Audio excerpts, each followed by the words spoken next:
شروع اللہ کے نام سے جو نہایت مہربان اور بے حد رحم والا ہے۔ اور جو شخص صبر کر لے اور معاف کر دے، یقیناً یہ بڑی ہمت کے کاموں میں سے ہے۔ اور جسے اللہ تعالیٰ بہکا دے، اس کے بعد اس کا کوئی چارہ ساز نہیں۔ اور تو دیکھے گا کہ ظالم لوگ عذاب کو دیکھ کر کہہ رہے ہوں گے، کیا واپس جانے کا کوئی راہ ہے؟ اور تو انہیں دیکھے گا کہ وہ جہنم کے سامنے لا کھڑے کیے جائیں گے، مارے ذلت کے جھکے جا رہے ہوں گے، کنکھیوں سے دیکھ رہے ہوں گے۔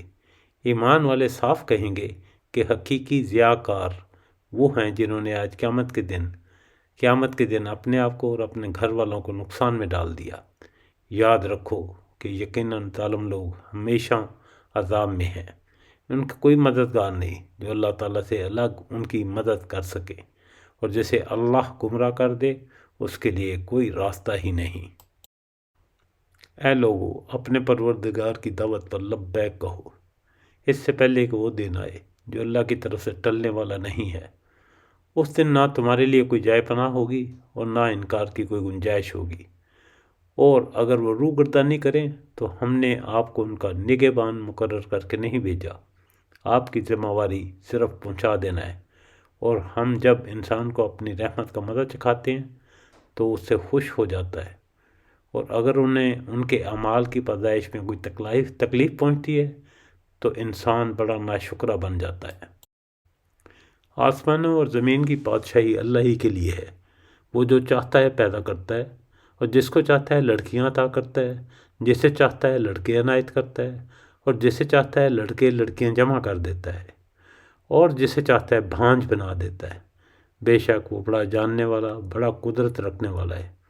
اور کسی بشر کا یہ مقام نہیں کہ اللہ اس سے کلام کرے مگر وحی کے ذریعے سے، یا پردہ کے پیچھے سے، یا وہ کوئی پیغمبر فرشتہ بھیجے اور اس کے حکم سے جو وہ چاہے وہی کرے۔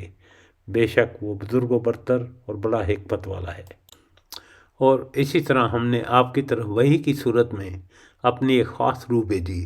آپ نہیں جانتے تھے کہ کتاب کیا ہے، اور نہ یہ جانتے تھے کہ ایمان کیا ہے، لیکن ہم نے اسے ایک نور بنایا جس سے ہم اپنے بندوں میں سے جسے چاہتے ہیں ہدایت دیتے ہیں، اور یقیناً آپ سیدھے راستے کی طرف رہنمائی کرتے ہیں، اس اللہ کے راستے کی طرف جس کا وہ سب کچھ ہے، جو آسمانوں اور زمینوں میں ہے۔